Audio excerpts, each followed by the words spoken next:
You're listening to the low end of the dial. It's just past 1, and the city outside this window is holding still.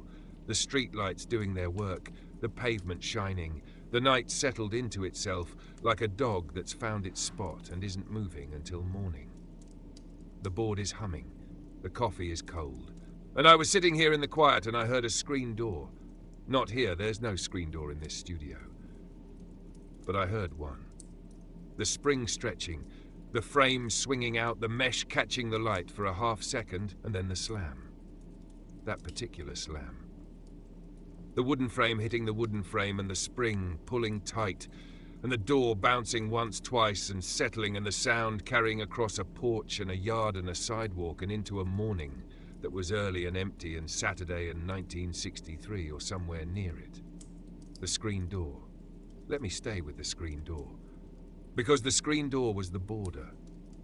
The screen door was the line between inside and outside, between the house and the world, between the kitchen with the cereal bowl still on the table and the morning with the dew still on the grass, and you crossed that line and the door slammed behind you and you were out. You were in it. The Saturday morning was yours. And the door itself. It was wood framed. A rectangle of wood, thin wood, light wood, the kind that weathered and warped and didn't quite sit square in its frame anymore, so it rattled when the wind pushed it and it didn't close all the way unless you pulled it. And even then there was a gap, a sliver of light at the bottom, a thin line of daylight between the door and the sill where the insects found their way in at night and the air found its way in all day. And the screen was metal, fine wire mesh, woven tight. And the mesh was grey, or it had been grey when it was new, and now it was darker, oxidized, with a small tear in the lower corner where something had poked through, a stick or a finger or the nose of a dog. And the tear had been there for as long as you could remember, and nobody had fixed it, and nobody would fix it, and the tear was part of the door the way the crack in the dashboard was part of the car. And the spring was the voice of the door. It was mounted at the top, a long, coiled silver spring stretched between the door frame and the door. And when you pushed the door open, the spring stretched. You could hear it, a metallic, creaking, rising tension. The coils pulling apart, the metal resisting. The spring saying, I will let you go, but I will pull this door closed behind you. I will always pull it closed. That is my job. That is what I do. And when you let go of the door, the spring pulled, and the door swung back, and the slam came. That flat wooden percussive crack that was the sound of every exit from every house in the neighborhood. The sound that every mother heard from the kitchen and knew meant, the child is outside, the child is gone, the child is in the morning. And you stood on the porch for a moment, just a moment. The porch was wood, painted grey or painted green, or painted the color it had been painted the last time anyone painted it, which was years ago. And the paint was chipping, and the wood underneath was showing, and the wood underneath was grey too, weather grey, and the porch floor was cool under your sneakers. Canvas sneakers, thin-soled, the kind that let you feel every nail head and every board edge and every crack. And the morning was on the porch, the morning was in the air, and the air was cool and wet and new. And behind you, the house. The house you just left, the house where the cereal bowl was still on the table. And the kitchen was still warm, and the radio on the counter might have been on or might have been off. And the rest of the house was still sleeping, or just beginning to stir. And the house was behind you now, behind the screen door with its spring and its mesh and its torn corner, and you could still smell it. The inside smell, the house smell, the smell of carpet and toast, and the particular warmth of a house where people sleep, and the smell was on your clothes still, in your shirt, and the morning air was washing it away, replacing it breath by breath, with the outside smell, the dew smell, the grass smell, the cool green Saturday smell that belonged to no building and no room and no roof. And the porch railing. If the porch had a railing, and it did, a wooden railing, waist high on an adult, chest high on a boy, the railing was damp with dew. The same dew that was on the grass and the cars and the mailboxes, and you could run your finger along the top of the railing, and your finger would leave a line, a dry line in the wet surface, a mark that said someone was here, Someone touched this, and the line would close, slowly, the dew filling it back in, erasing your mark, the way the morning would erase everything. The footprints in the wet grass, the dark spots on the sidewalk where the dew dripped from the trees, all of it burned off by noon. All of it gone.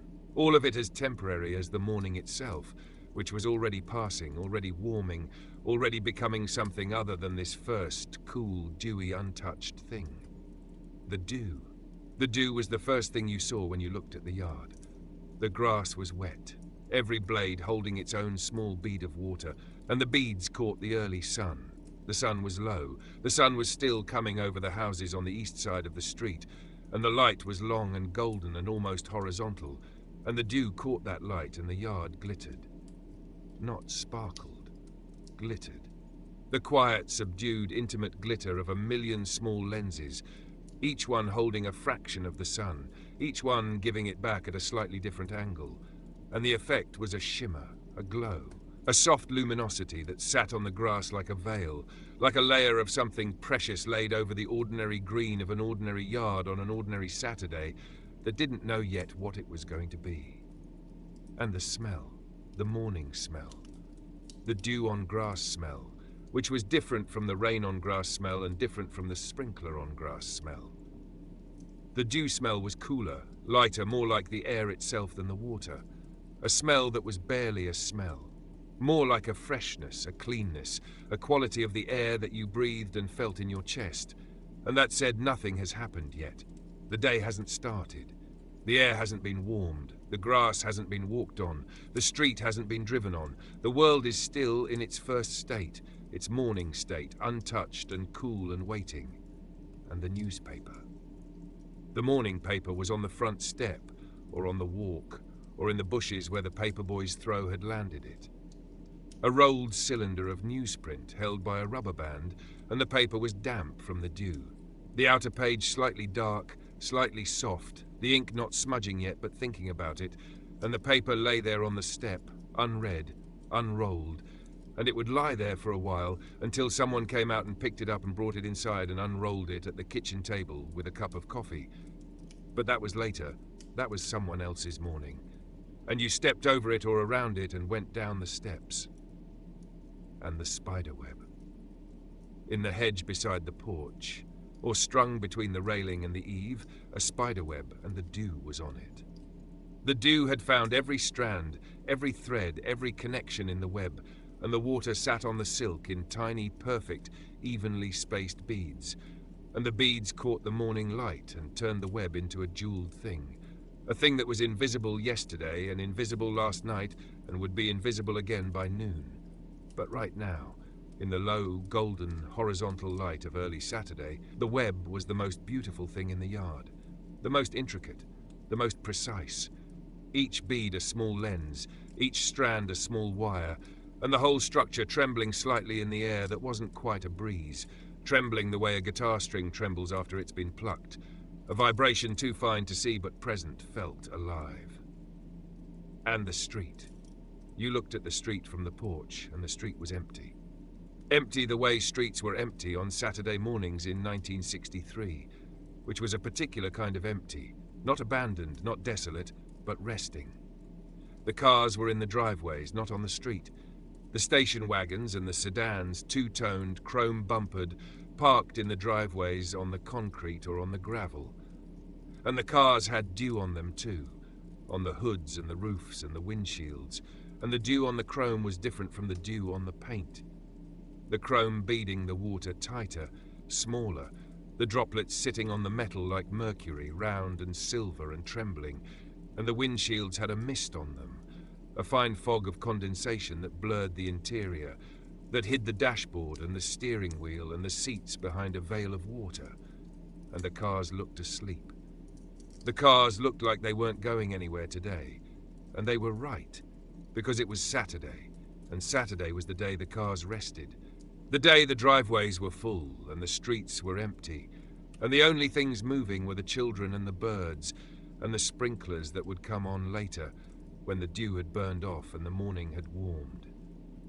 And the trees along the street, were the elms, the big ones, the ones that arched over the road and made a canopy, a ceiling of green.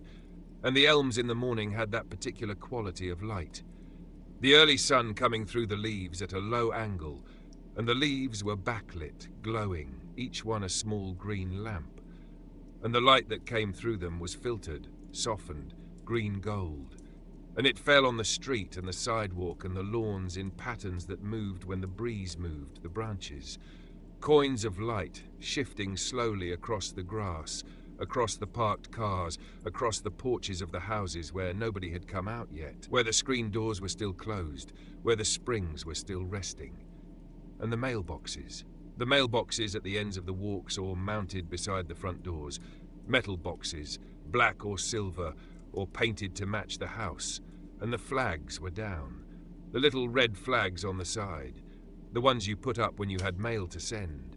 And the flags being down meant nothing was going out, nothing was expected. The mail wouldn't come until the afternoon, and the afternoon was a lifetime away.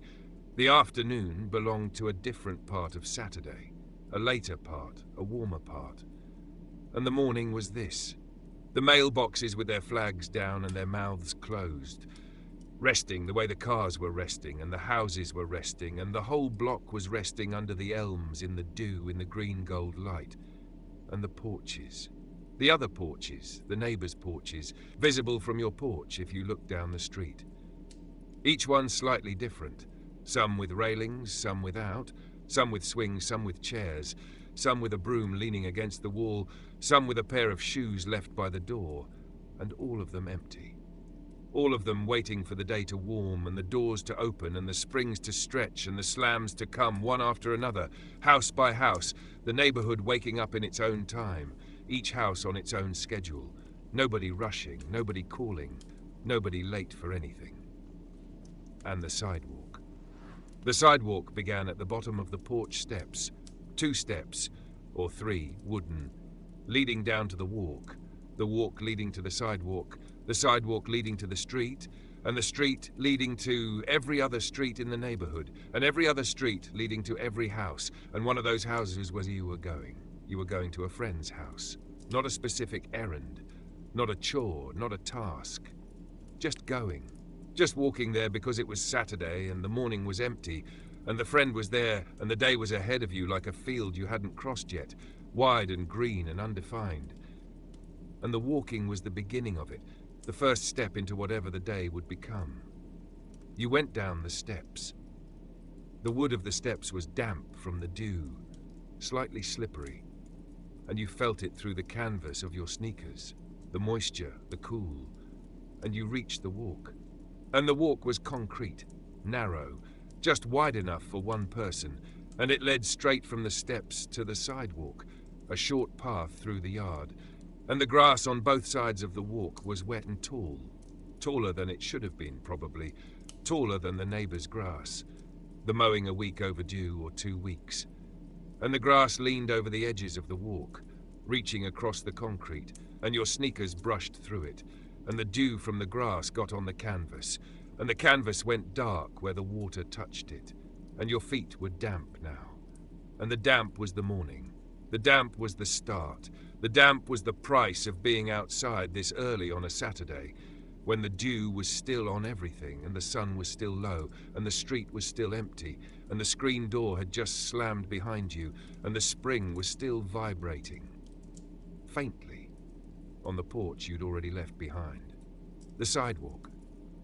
You reached the sidewalk and you turned, left or right, depending on which direction the friend's house was, and the direction didn't matter. What mattered was the turning, the choosing. The moment when the walk went from a path through your own yard to a path through the neighbourhood.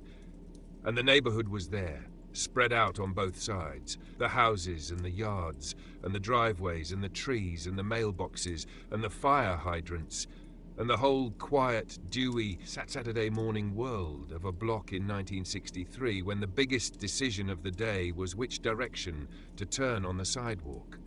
And the second biggest was what to do when you got where you were going. And neither decision had any weight, any consequence, any urgency, because it was Saturday, and Saturday had all the time there was. And the sound of the morning. The sound of a Saturday morning at this hour, on this sidewalk, in this neighborhood in 1963. It was not quiet, not truly quiet. Not the deep quiet of the small town at midnight, or the sealed quiet of the car at the rest stop. It was the quiet of waking. The quiet of a world that was stirring but hadn't spoken yet. A bird. One bird, then another, then a third, each one in a different, each one with its own call, its own phrase, its own small, bright, repeating announcement that the morning was here, and the birds were the loudest thing. The birds owned the morning at this hour. They had it to themselves, the way you had the sidewalk to yourself, and their sound filled the air above the rooftops and the elms and the telephone wires, a scattered, layered, overlapping chorus that was not music exactly, but that was close, that was the neighborhood's version of music. The song the block sang before the radios came on and the lawnmowers started and the screen doors began their slamming. And a sprinkler. Somewhere. Not close, down the block, or around the corner, or behind a house where you couldn't see it. A sprinkler was running, left on from the night before, or set on a timer, and the sound of it reached you faintly, the water sweeping across a lawn you couldn't see, and the sound was distant and regular, and it mixed with the birds and the quiet and the damp air and became part of the morning, part of the texture, part of the feeling of walking down a sidewalk in sneakers that were wet from the grass, toward a friend's house with the whole day ahead. And you walked. One foot and then the other. The sneakers on the concrete. The sidewalk squares passing under you, one by one, each one the same size, each one joined to the next by a seam, a line, a joint that the city had poured when the sidewalk was laid, and the seams came at regular intervals, and your stride fell into a rhythm with them. Step, step, seam, step, step, seam. And the rhythm was the walking, and the walking was the morning, and the morning was Saturday. And Saturday was the friend's house, and the friend's house was ahead of you, a few blocks, several turns, not far, not close, just the right distance for a walk in sneakers on a dewy morning when the birds are loud and the street is empty and the screen door has slammed behind you and the spring has stopped vibrating and the day is beginning. I'm in the studio, and the screen door is still slamming somewhere in the back of my mind. That spring is still pulling. That slam is still echoing across the porch and the yard and the morning. And the sidewalk is there, waiting, leading away from the house, leading toward the friend's house, leading through the neighborhood, one square of concrete at a time, and the dew is on the grass, and the cars are in the driveways, and the morning is early, and the day is wide, and there's no hurry. There's never any hurry on a Saturday morning in 1963. There's just the walking, and the walking is the thing. I've got a record for you. Something that sounds like a screen door slamming, something with a snap in it, a bright, sharp wooden sound, and then the quiet after, and then the morning, and then the walking, slow and easy and unhurried, one foot and then the other, down the sidewalk, through the dew, toward wherever the day is going. Here it comes. Let it slam, let the spring pull it closed, let the morning in. That one had morning in it. The way the clarinet came in low, almost underneath the piano, almost hidden, and then rose slowly, finding its note the way the sun finds the rooftops, one by one. And by the end, the clarinet was the whole song, and the piano was just the shadow beneath it, and the shadow was warm, and the note was warm, and the morning was in both of them. I liked that one. I liked the way it took its time arriving. The board is humming. The city is still, and I'm on the sidewalk. Saturday morning, 1963. The sneakers damp from the grass. The screen door still echoing somewhere behind me, and the walk has started. The walk to the friend's house. And the first blocks are the blocks I know. These blocks. My blocks.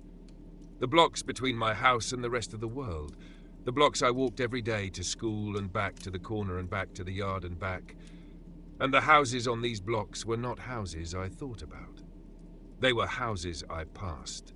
They were the wallpaper of the walk, the scenery, the things that were always there, the way the cracks in the sidewalk were always there, and the fire hydrant on the corner was always there, and you stopped seeing them the way you stopped seeing anything you see every day. But this morning, this particular Saturday morning, this early, this quiet, this dewy, This morning I was seeing them. The way you see a face, you know when the light changes, when the angle shifts, when something about the hour or the season makes a familiar thing look like itself for the first time. The houses. They were different from each other, but the same. Different colours, white or pale blue, or the yellow that houses turned in the 1940s when someone chose a colour that was cheerful, and the years had softened it to something gentler, a butter yellow, a cream yellow, a yellow that was almost memory. And the shapes were similar.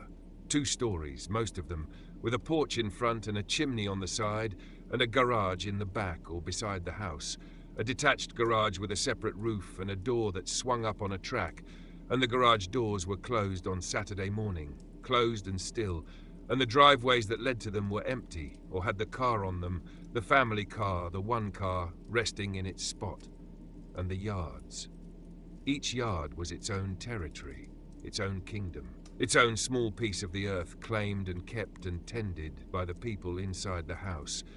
And the yards were different the way the houses were different. Same idea, different details. One yard had a garden along the side, a vegetable garden, the tomato plants tied to wooden stakes with strips of cloth, and the tomatoes were green still, hard and green, not ready, weeks from ready, but growing, hanging from the vine in small, heavy, promising clusters.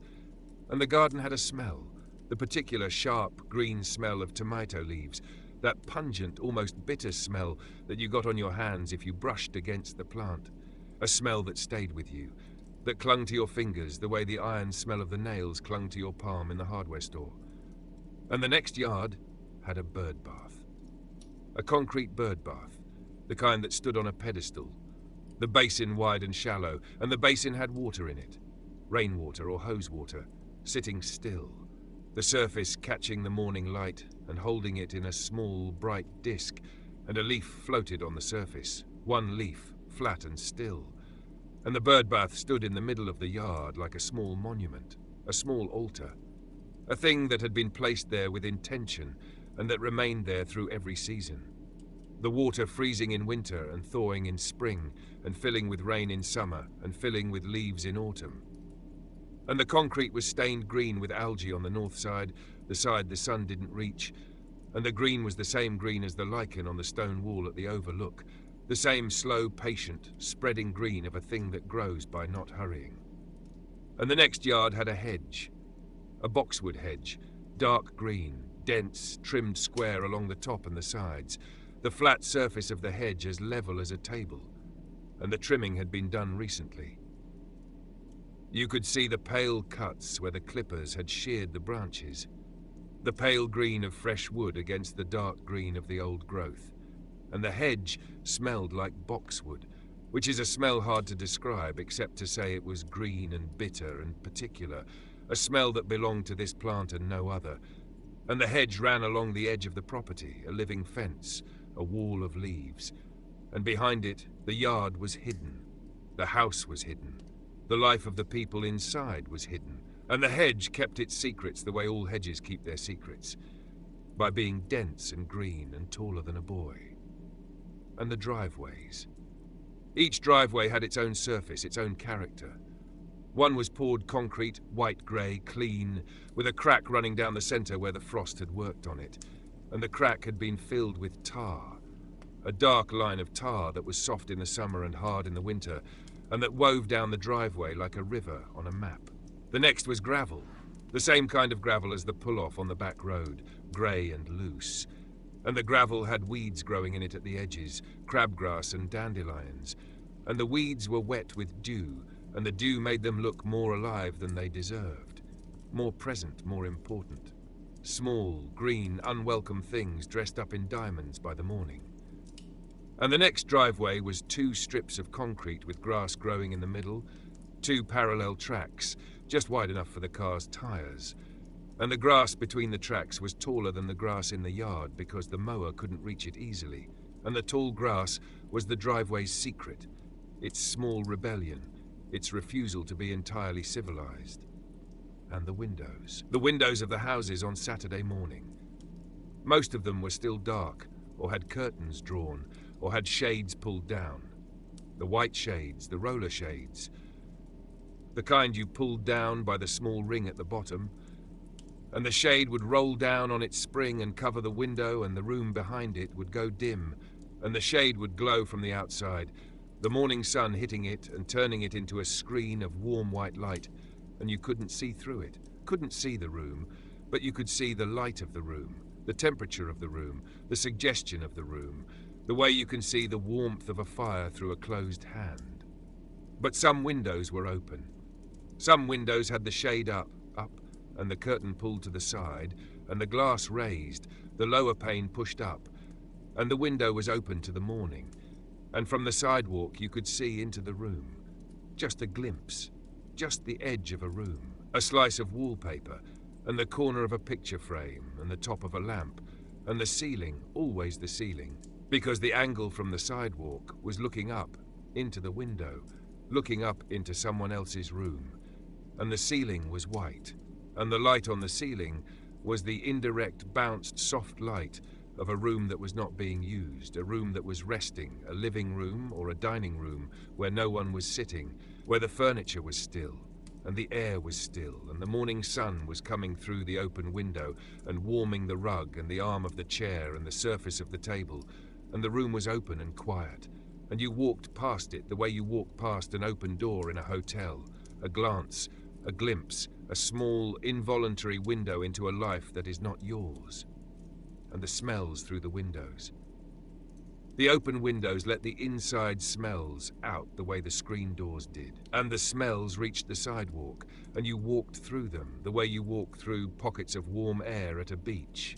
One step, and the smell was there. The next step, and it was gone. Coffee.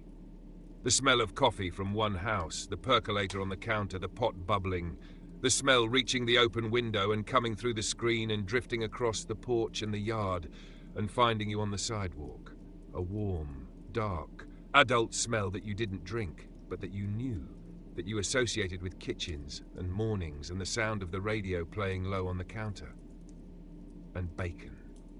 The smell of bacon from the next house, or the house after that, sharp and salty and warm, the smell of a skillet on a burner, and the bacon smell mixed with the coffee smell and the dew smell and the grass smell and the boxwood smell, and the sidewalk was a corridor of smells, each house contributing its own layer, its own note to the morning.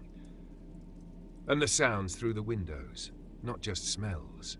Sounds, a row from a kitchen, the morning program, a voice you couldn't understand from the sidewalk but whose tone you could read, a cheerful tone, a daytime tone, the tone of a man who was awake and paid to be awake, and whose job it was to make the waking easier.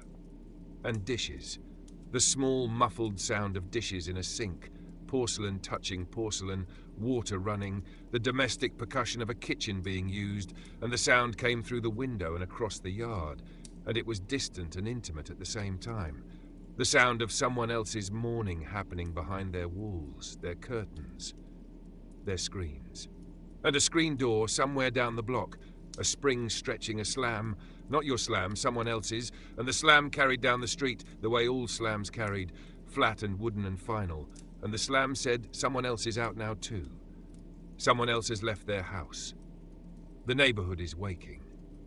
And the hoses, coiled in the driveways or lying in the grass along the side of the house, green rubber hoses, dark green, the color of garden things, the color of the 1960s outdoors.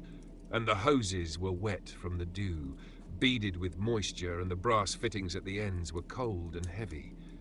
And the hoses lay there in their coils like sleeping snakes, waiting for the afternoon, waiting for the hand that would pick them up and drag them to the garden or the flower bed or the car in the driveway that needed washing. But that was afternoon work, Saturday afternoon work, and the morning was too early for hoses. The morning was for walking, and you walked past them. And the garage doors, the ones you could see from the sidewalk, the detached garages behind the houses, their doors facing the driveway or the alley, and the garage doors were wooden, panelled, with hardware that was black iron and hinges that were heavy, and the doors were closed, all of them closed, and behind each door a world.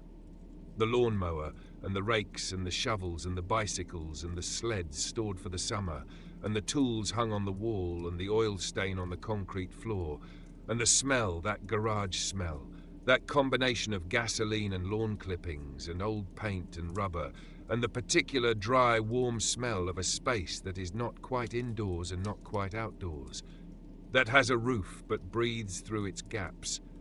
And the garage smell was behind the closed door, sealed in, waiting for the door to swing open and let it out. And the house on the corner, this is the one I've been circling. Someone mentioned, I think it was at the dinner table, or maybe I overheard it on the porch, that the house on the corner, the one with the big front window and the maple tree in the yard, they painted it last summer. It had been white. White for as long as anyone could remember. White, the way all the houses on this block started out white. And then last summer a crew came with ladders and drop cloths and cans, and they painted it green. A pale green. A sage green, maybe. Or a seafoam, something soft. Something that didn't argue with the street or the trees or the other houses. And the green was fresh and clean, and it made the house look new. It made the house look like it had moved in. Like it was a different house on the same foundation. But the trim around the windows and the eaves, where the new green met the edge of things, the trim still showed the old white underneath. Not much, just a line. Just a thin edge where the painter's brush hadn't quite reached, where the green stopped a fraction of an inch short of the gutter or the window frame, and the old white peeked through. And the white was not the fresh white of new paint, but the tired white of old paint, chalky and soft. And the thin line of old white was like a memory. A memory of the house the way it used to look, held in a fraction of an inch of paint at the edge of the trim, visible only if you were close, only if you were walking slowly, only if you were a boy on a sidewalk on a Saturday morning who noticed things that the painters didn't notice and the owners didn't notice, and nobody noticed. Because nobody walked this slowly, nobody looked this closely. Nobody had this much morning to spend on the thin line between one colour and the next. And the maple tree in the yard of the corner house. The maple was large, the trunk thick, the bark furrowed and grey, and the bark had a texture that invited touching, rough, deep, the ridges running vertically like the grain in rope. And if you pressed your palm against the trunk, the bark was cool, cooler than the air, the tree holding the night's temperature in its body the way the stone wall at the overlook held the afternoon's warmth, and the coolness came through your palm, and you could feel the tree, the mass of it, the patience of it. This thing that had been standing on this corner since before the houses were built, since before the sidewalk was poured, since before anyone on this block was born. And the roots had lifted the sidewalk in front of the house. One square of concrete pushed up an inch, tilted at an angle by the slow, unstoppable pressure of the root growing underneath, and the tilted square was a landmark. It was a thing you knew. You'd tripped on it once, years ago, running, and now you stepped over it every time, automatically, the body remembering the height of the lip, the angle of the tilt, the exact place where the concrete rose and the sneaker had to lift, and the stepping over was unconscious, was habitual, was the body's conversation with the sidewalk. And the conversation was, I know you. I know this block. I know every crack and every tilt, and every raised root, and every place where the concrete has shifted.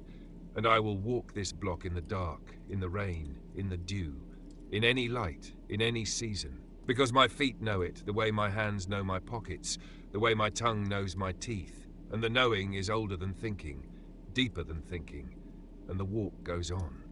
And the shade of the maple fell across the sidewalk in a wide, cool, dappled circle. And walking through it was like walking through a room. The temperature dropped, the light changed, the green of the leaves above coloured the air, and the shade was the maple's gift to the sidewalk. The maple's apology for lifting the concrete, and you walked through it and out the other side, back into the sun, and the contrast, cool to warm, shade to light, green to gold, was the contrast of the whole walk, the alternation, the rhythm, the pulse of a morning that was made of small changes and small returns, small departures and small arrivals, one block at a time, one house at a time, one yard and one hedge and one driveway at a time, all of it passing, all of it familiar, All of it the known world, the first world, the blocks that were yours. I'm in the studio and the walk goes on.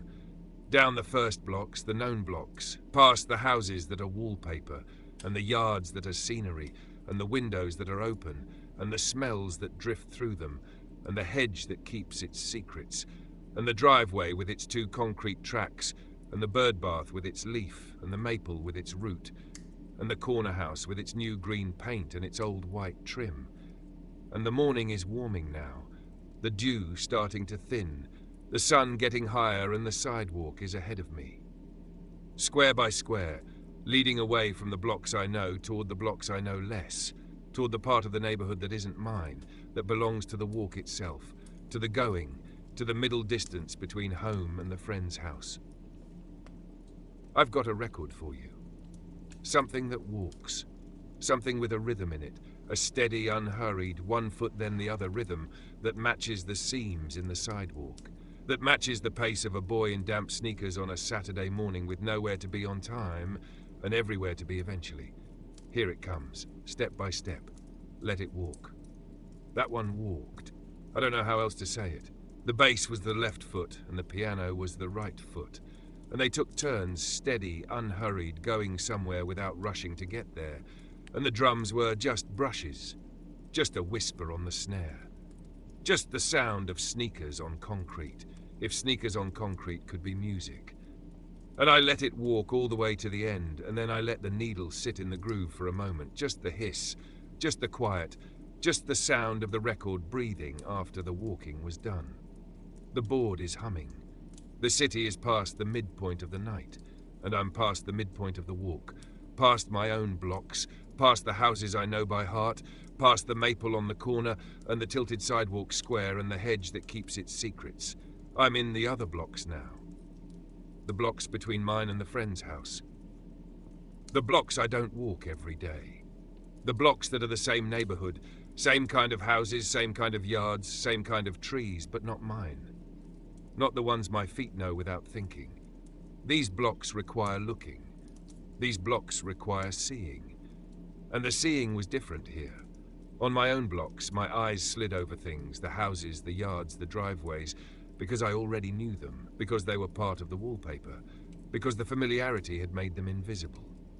Here the eyes caught. Here the eyes snagged on details the way a shirt snags on a nail. A yard ornament. A plaster deer, small, white, standing in the garden bed near the front step. One ear chipped, the paint weathered. The deer looking out at the street with the blank, patient expression of a thing that has been standing in the same spot through every winter and every summer and every rainstorm. And the deer was absurd, and it was dignified, and it was there, and you noticed it because it was not on your block, and your block did not have a plaster deer, and the deer was new to you, and the newness made you see it. And the fence. A different kind of fence from the hedges on my block.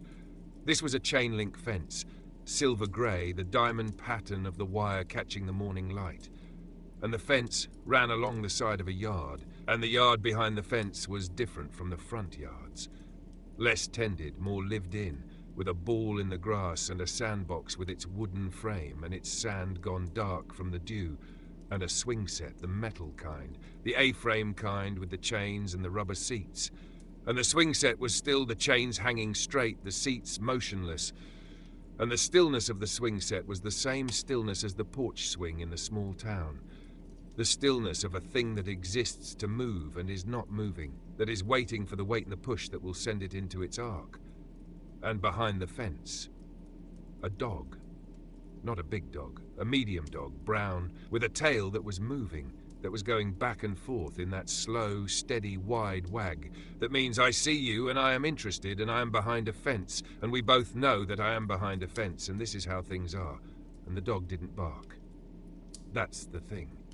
It was early enough, quiet enough, Saturday enough, that the dog didn't bark. The dog watched. The dog stood at the fence and watched you pass, its nose pressed against the diamond wire, its breath visible in the cool air for just a moment, a small puff of fog against the metal, and the dog's eyes followed you as you walked, and the dog's tail kept going, back and forth, the one moving thing in the yard, the one living, visible, breathing thing besides you on this stretch of sidewalk. And the sound the dog didn't make. The absence of the bark. On a weekday, this dog might have barked. The mailman, the schoolchildren, the traffic, all of it triggering the bark, the alarm, the territorial announcement. But on Saturday morning, early, with the street empty and the air cool and only one boy on the sidewalk walking slowly, the dog was quiet. The dog had decided that this was not a barking situation. This was a watching situation. And the watching was enough, and the quiet between you and the dog was a kind of agreement, a truce, a mutual understanding that the morning was too new and too still for noise. And the bicycle. On the next lawn, or the lawn after that, a bicycle lying on its side in the grass, not parked, not leaned against anything, just lying there on the lawn, the way a bicycle lies when a child has dropped it and gone inside and forgotten it, and the bicycle had been there all night. The dew was on it. The chrome of the handlebars was beaded with moisture, the way the cars in the driveways were beaded, and the rubber grips were dark with wet, and the chain was exposed, the oily chain with its links and its tension, and a blade of grass had grown through the spokes of the front wheel, or had been pressed through by the weight of the bicycle falling onto the lawn, and the grass and the spoke were intertwined, metal and green, the bicycle becoming part of the yard reclaiming the bicycle slowly overnight, one blade at a time. And the pedal. One pedal was up, pointing at the sky, the rubber tread of the pedal wet, the metal arm catching the light, and the bicycle looked like it had fallen asleep mid-ride, like it had been pedaling across the lawn and had simply tipped over and closed its eyes and stayed, and the dew had tucked it in, and the grass had grown around it, and the morning was letting it rest. The street crossing. Here it is. The sensory anchor of this stretch. The thing the walk has been building toward without knowing it was building toward anything. The street crossing. The place where the sidewalk ends and the street begins, and the street ends and the sidewalk begins again on the other side. And the crossing is small, just the width of a residential street, 2 lanes, no traffic light, no crosswalk painted on the asphalt. But the crossing is a thing. A moment. A transition. The curb. The curb was the edge. The concrete curb, 6 inches high, separating the sidewalk from the street, the pedestrian world from the automobile world, and the curb was sharp, a clean, right-angled edge of concrete, and you came to it and you stopped. Not because anyone told you to stop, not because there was danger. There were no cars, the street was empty, the Saturday morning had not produced a single moving car in either direction. But you stopped because the curb was there, and the curb was a boundary. And boundaries make you pause, even when there's nothing on the other side to pause for. And you looked. Both ways, left and right, the empty street stretching in both directions, the asphalt grey and smooth and unmarked, no centre line on this street, no painted lines at all, just the grey surface running from one intersection to the next, and the street was empty and the looking was ritual, was habit, was the body doing what it had been taught to do, look left, look right, look left again, and the looking found nothing, just the street and the trees and the houses and the morning, and you stepped off the curb, the step down, 6 inches, the height of the curb, and the surface changed, from the sidewalk's concrete, which was rough and familiar and old, to the asphalt surface, which was different.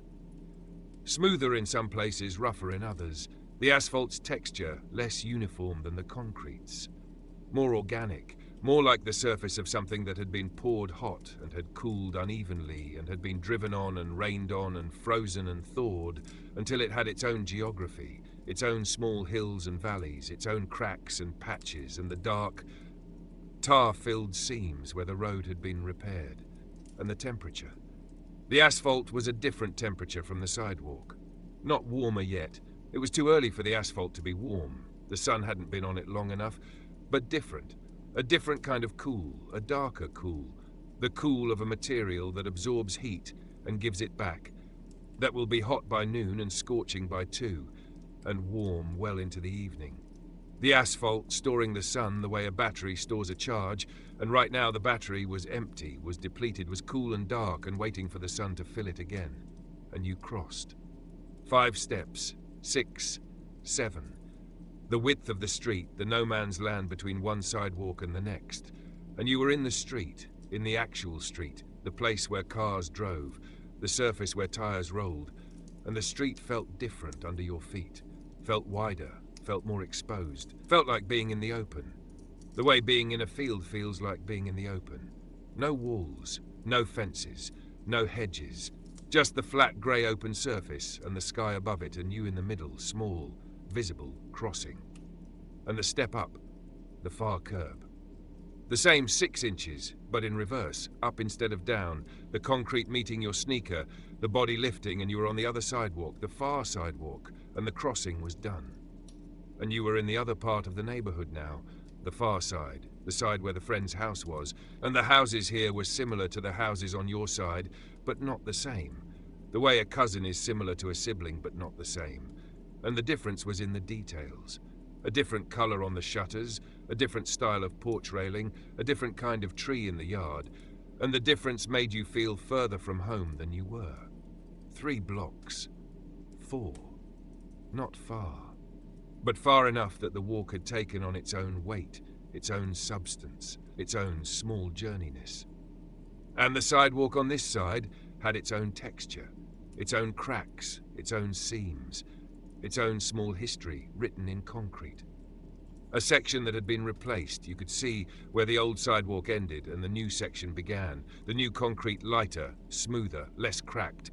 And the joint between the old and the new was a line, a border, a place where 2 different paws met, 2 different years, 2 different crews with 2 different trucks, and the line was always slightly uneven, one side a fraction higher than the other, and your shoe found the unevenness the way it found all unevenness, not by looking but by walking, by the small continuous reading the foot does of every surface it meets. And the fire hydrant. There was a fire hydrant on this block, painted red, bright red, freshly red, the paint thick and glossy, the bolts and the caps and the chain all painted over, the red covering everything. And the hydrant was the brightest thing on the block, brighter than the flowers in the yard behind it, brighter than the mailbox beside it, a small, squat, important-looking red thing standing at the curb like a soldier at attention. And the red was the red of fire trucks and barber poles, and the stripes on the flag outside the post office. A public red, a civic red. And the hydrant was connected to something underground, to the water main, to the system that ran beneath the street and the yards and the houses, and the connection was invisible but real. And the hydrant stood there, red and solid and ready, holding its purpose inside it the way the water tower held its water, patiently, faithfully, for the emergency that might come or might not come, but that the hydrant was ready for either way. And a garden hose stretched across the sidewalk. Someone had left it there, dragged it across the walk to reach a flower bed on the other side, and forgotten it. And the hose lay across the concrete like a green rubber river. And you stepped over it, the way you stepped over the raised root under the maple, the body lifting, the shoe clearing the hose, and the hose was warm from the sun that was getting stronger now. The rubber heated, and if you'd touched it, if you'd bent down and picked it up, the hose would have been soft, would have been flexible, would have given under your fingers the way all rubber gives. Yielding and returning, holding the warmth of the morning in its green garden-smelling, sun-softened skin. And the oak. The big oak on the next block. Someone told me, I can't remember who, maybe it was at school, maybe it was at the dinner table, that the big oak on this street, the one that was taller than any house on the block, the one whose branches reached all the way across the street and touched the branches of the trees on the other side, forming an arch, a tunnel, a cathedral ceiling of leaves. The big oak lost a limb in the ice storm last February. The ice had built up on the branches, layer on layer, the freezing rain coating every twig and every leaf bud in a shell of clear, heavy, beautiful ice, and the weight of the ice was more than the limb could hold, and the limb broke in the night. Sometime in the night, when the ice was still building, and the houses were dark, and the street was empty, and nobody was there to see it. The limb came down, and the wound was still there, on the trunk, high up, where the limb had been, where it had joined the trunk, There was a pale, raw, exposed oval of bare wood, the bark stripped away, the heartwood showing, and the heartwood was white. Not the grey of the bark, not the brown of the outer wood, but white, the white of the inside of a tree, the white of the wood that had never seen the sun, that had been sealed inside the bark for decades, growing in the dark, ring by ring, year by year, and now it was exposed. And the exposure was, I don't want to say violent, because it wasn't, not anymore. The violence was in February, in the ice, in the cracking and the falling and the crash that nobody heard.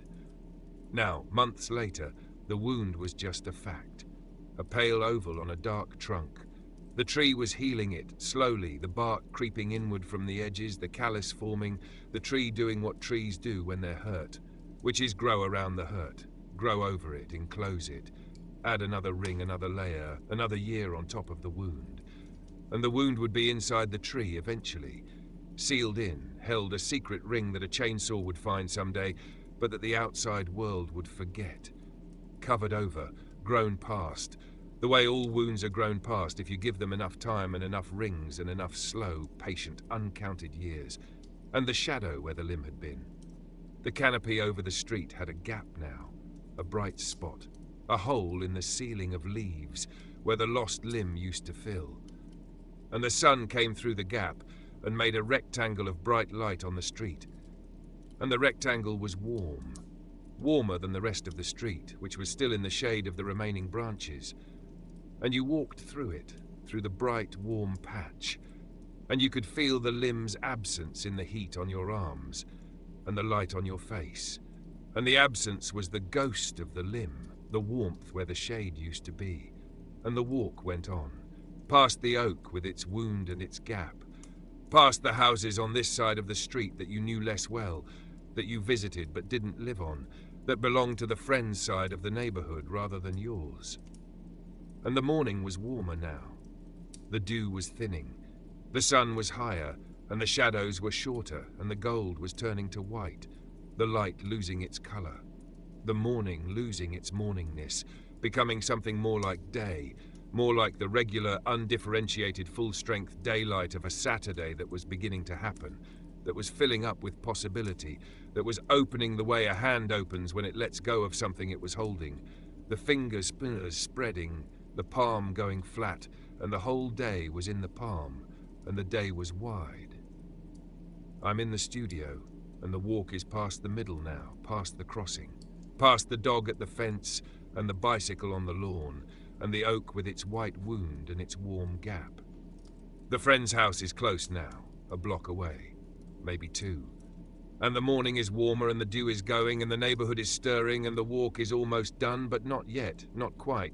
There's still the last block, the arrival, the front walk, the porch, the door, the hand not yet raised to knock. I've got a record for you. Something that crosses, something that steps down off one curb and up onto another, something with an empty street in the middle and a morning on both sides and a boy in damp sneakers going from the known to the less known, one step at a time, looking both ways out of habit, finding nothing coming, crossing anyway. Here it comes. Step down, step up. Let it cross. That one arrived without announcing itself. The way the best things arrive, the way the morning arrived, the way the dew arrived, the way the walk arrived at the far side of the street crossing, without any sense of having travelled.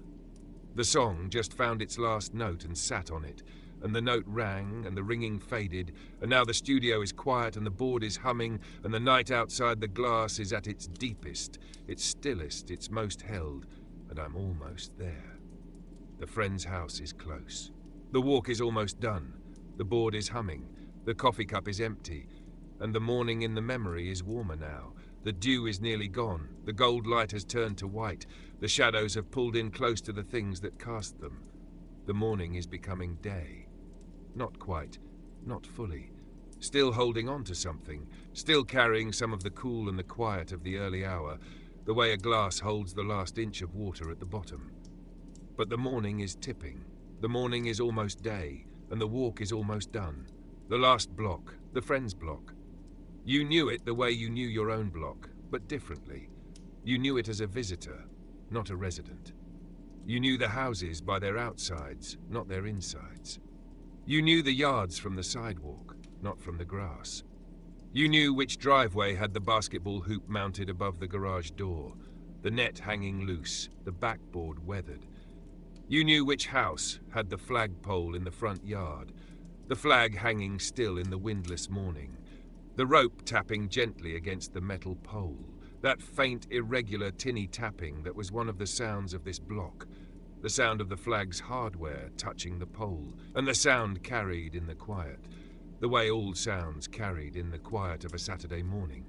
Further than it should, clearer than it should, a small metallic percussion that you heard from half a block away, and that meant you're close, you're on the friend's block.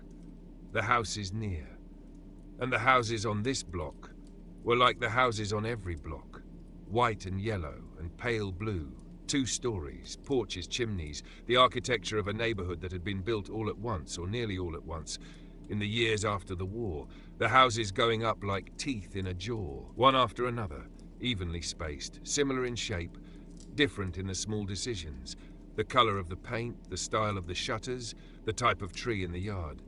And the yards were waking up. More windows open now, more shades raised, a door opening somewhere, the sound of it reaching you faintly, and a voice, a woman's voice, calling something you couldn't quite hear, a name or a word, calling it into the yard or into the house. And the voice was far enough away that it had no meaning, just tone, just the warm morning sound of a house with people in it. A house that was awake, a house that had moved past the dew and the quiet and was entering its Saturday. And the friend's house. There it was. You could see it now. The last house on the left, or the third from the corner, or whichever one it was.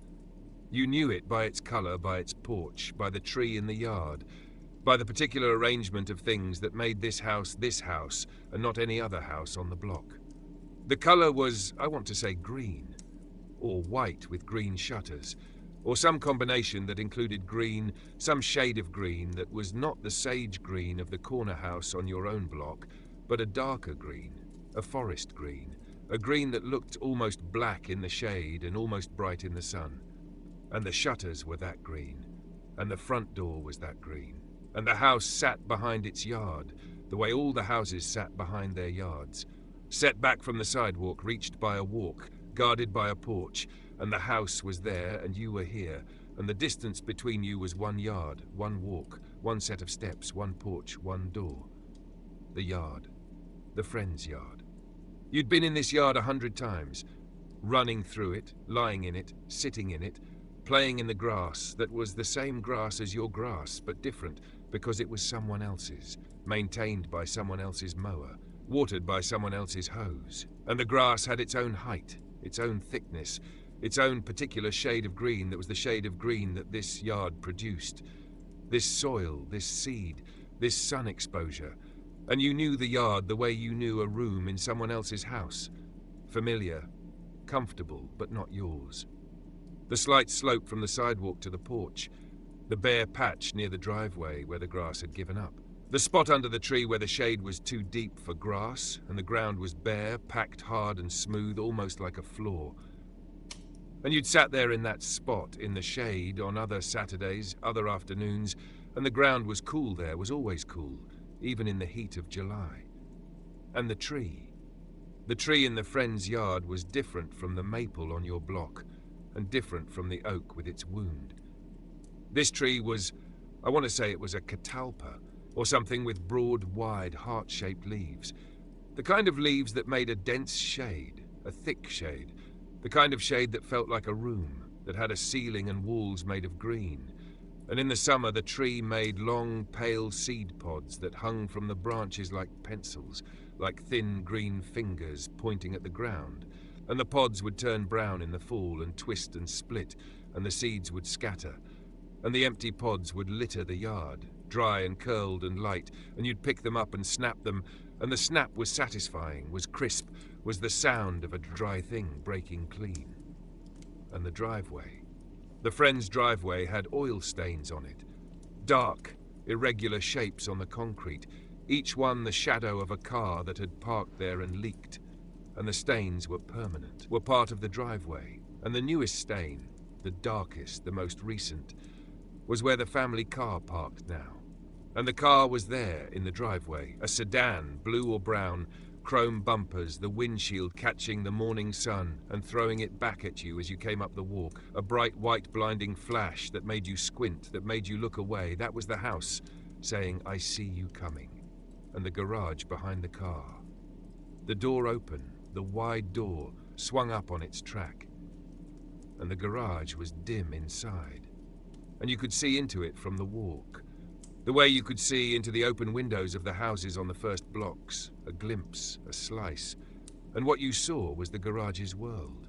The workbench along the back wall, the tools hanging above it, the lawnmower parked in the corner, the smell of gasoline and cut grass and motor oil drifting from the open door and mixing with the yard smell and the morning smell, and the garage was the friend's father's place.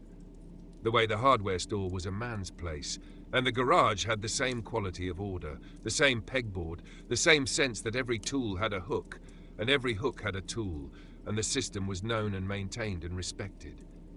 The walk, the front walk that led from the sidewalk to the porch, and this is where I want to stay. This is the anchor. This is the last piece of ground between the walking and the arriving, and the walk was concrete, narrow, straight, just like the walk at your own house. Just like every walk in the neighborhood, poured by the same crews in the same years with the same mix, and the concrete had the same cracks and the same seams and the same ants. The tiny black ants that moved in single file along the seam between two squares, following their invisible path, carrying their invisible loads, doing their small, constant, purposeful work at the edge of your sneaker. And you watched them for a moment, standing there on the walk, not moving, watching the ants move, and the ants didn't know you were there and didn't care, and their not caring was the same as the dogs not barking. A kind of peace, a kind of agreement between you and the world that said, we are both here, we are both doing our thing, and the morning is big enough for both of us. And the walk was warm now.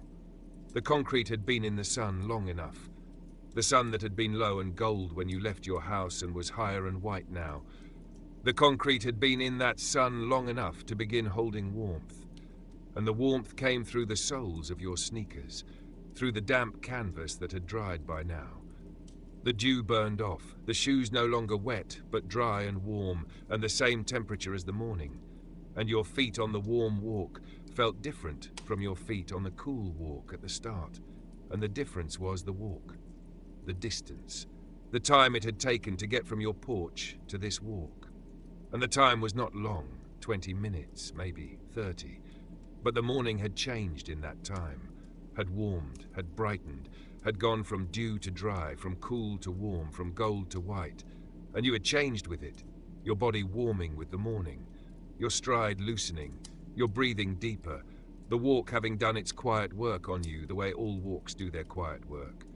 Loosening the joints, clearing the head, putting the body in motion and letting the motion carry the mind to the place it needs to be, which is here, which is the friend's front walk, which is 3 steps from the porch. The steps, 2 steps, or 3. Wooden like your own steps, painted grey or not painted, the wood bare and weathered and slightly splintered at the edges, and you went up them, 1, 2, 1, 2, 3. The wood under your sneaker, solid, the riser creaking or not creaking, the hand on the railing or not on the railing, and you were on the porch, the friend's porch. Wider than your porch, or narrower, it didn't matter. The porch was the threshold. The porch was the last room before the door. The porch was the place where the walk ended and the day began. And the porch had a different smell from your porch. Every porch had its own smell, the way every house had its own smell. And this one smelled like the paint on the railing and the wood of the floorboards and the faint sweet residue of something, lemonade maybe, or iced tea, that had been set on the railing the night before and evaporated in the night air, the sugar still there invisibly on the painted wood. And on the porch there were things, the friends' family's things, the evidence of the life inside. A pair of shoes by the door, left out, the laces loose. The shoes, the kind a boy takes off at the door because someone inside the house has a rule about shoes. And the shoes were small and scuffed and familiar, You'd seen these shoes at school, on the playground, on the sidewalk, and now they were here, on the porch, empty, waiting for the feet that would fill them when the day started. And a broom leaning against the wall, the bristles splayed from use. And a chair, a metal chair, the kind with the springy back, the kind that bounced slightly when you sat down. And the chair was empty, and the chair had dew on its arms still. The last dew, clinging to the painted metal in small round diminishing beads that would be gone in 10 minutes. And a mat in front of the door, a rubber mat, ribbed, and the mat was there to wipe your feet on, which you would out of habit, out of respect, even though your sneakers were dry now. And the doorbell. A small round white button set in a brass plate beside the door, and the button was there, and you could press it, and the bell would ring inside the house, a muffled two-toned chime, ding-dong, distant and domestic, the sound of asking to come in. But you didn't press it, not yet. And the door, the front door, not a screen door, the real door, the heavy door, wood with a window in the upper half, a small window or a large window, and you could see through the window into the house, into the hallway or the living room, and the inside was dim.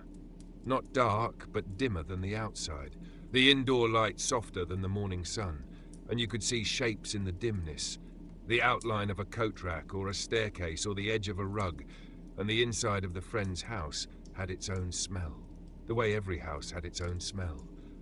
And you knew this smell. You'd been inside this house 100 times. And the smell was familiar, was specific. Was the smell of this family's soap, and this family's cooking, and this family's carpet, and this family's particular way of being alive inside these walls. And the smell came through the window of the door, faintly mixed with the morning air, and the smell said, "You're here, you've arrived. The walk is over." And the hand. Your hand was at your side, and the hand was about to rise, and the hand was about to form a fist, and the fist was about to knock.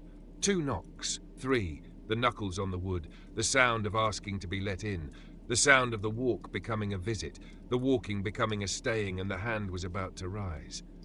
But not yet. For one more moment, you stood on the porch. You stood there with your hand at your side and the door in front of you and the morning behind you. The whole walk behind you, the screen door and the porch, and the dew and the yard, and the sidewalk, and the houses and the hedges and the driveways, and the dog at the fence, and the bicycle on the lawn, and the street crossing, and the oak with its wound, and the flag rope tapping against the pole, and the ants on the walk, and the warmth coming through the soles of your sneakers, all of it behind you, held in the body, carried in the legs that had walked it, and the eyes that had seen it, and the nose that had smelled it, and the morning was yours, had been yours. The walk had been yours. Every step, every crack, every square of concrete, every yard and every porch and every sleeping car in every driveway, all of it yours. The way a Saturday morning is yours when you're a boy and the screen door has slammed and the day is ahead of you and the only plan is to walk to a friend's house and see what happens. And the day was ahead, the whole day. The day that would happen behind this door, in this house, in this yard. The day that would be made of whatever 2 boys in 1963 made a Saturday of, and I don't know what that was, and it doesn't matter because the day hadn't started yet. The day was still on the other side of the door. The day was still waiting for the knock. And the not knocking was the last moment of the walk, the last moment of the morning. The last breath of the quiet that had been with you since the screen door slammed and the spring vibrated and the dew was on the grass and the world was new. One more breath, one more moment on the porch, with the hand at your side and the morning in your body and the day behind the door. I'm in the studio. The walk is over. The porch is under my feet, or the memory of the porch is under my feet, which is the same thing at this hour, at this depth of night, when the body and the memory are the same instrument playing the same note, and the hand is at my side, and the door is in front of me, and the morning is behind me, the whole morning, the dew and the screen door and the walk and the neighborhood and the sidewalk, squares and the damp sneakers and the elms and the birds and the houses with their open windows and their coffee smell and their bacon smell, and their Saturday morning stillness. Good night, from the low end of the dial, from the warm studio in the quiet city, from the porch of a house in 1963 where a boy is standing with his hand at his side and the morning behind him, and the whole day, the whole wide, unplanned, unhurried Saturday day, waiting behind a door he hasn't knocked on yet. He'll knock, in a moment, in a breath, but not yet. Not yet. There's still the morning, there's still the walk, there's still the porch and the hand and the quiet, and the last thin, warm, disappearing edge of the dew, and the day can wait, the door can wait, the friend can wait, because the morning is still here, and the morning is the thing, and the morning is enough. Here's the last one. Something that stands on a porch and doesn't knock. Something that holds the whole walk in its body and the whole day in its hand and doesn't open either one. Something that rests in the moment between the walking and the arriving, the moment between the morning and the day, the moment that is this quiet, this warmth, this hand at the side, this door, this breath. Let it rest. Let the morning hold you. Let the day wait.